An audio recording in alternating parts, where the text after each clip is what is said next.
Start by putting your machine on a sturdy surface. Let's start with the cover shaft guard. If this is on your PowerPro, go ahead and take it off with these 2 Allen set screws right here. Use an Allen wrench to remove both drive hubs.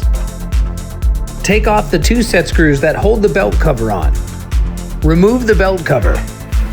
We've got a fixture that allows us to mount the headstock and put it in any position to make the repair a breeze. But you might not have this set up. Just set it on top of your workspace. This is the front of your motor on your PowerPro. To remove the motor, we need to remove the 5 motor pan screws.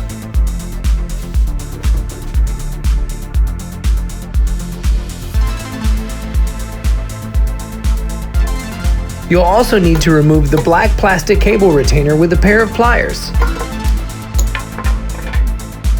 Now holding the motor onto the frame are 6 screws. 2 on each side and 2 at the front on the bottom.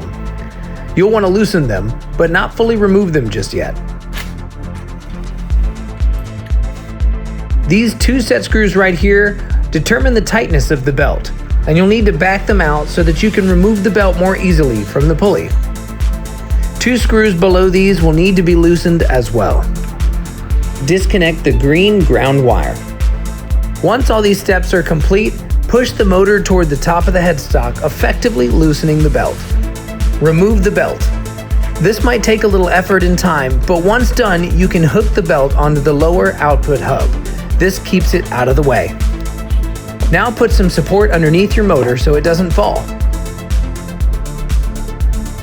Once your motor is free, you'll need to remove the zip tie from the green ground cable attached to the bottom of the motor. Then there are 2 other zip ties holding the cable harness together.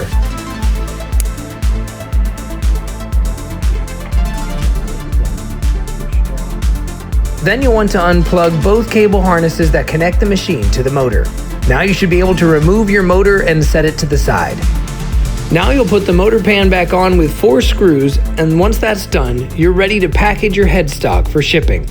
That'll be covered in the next video.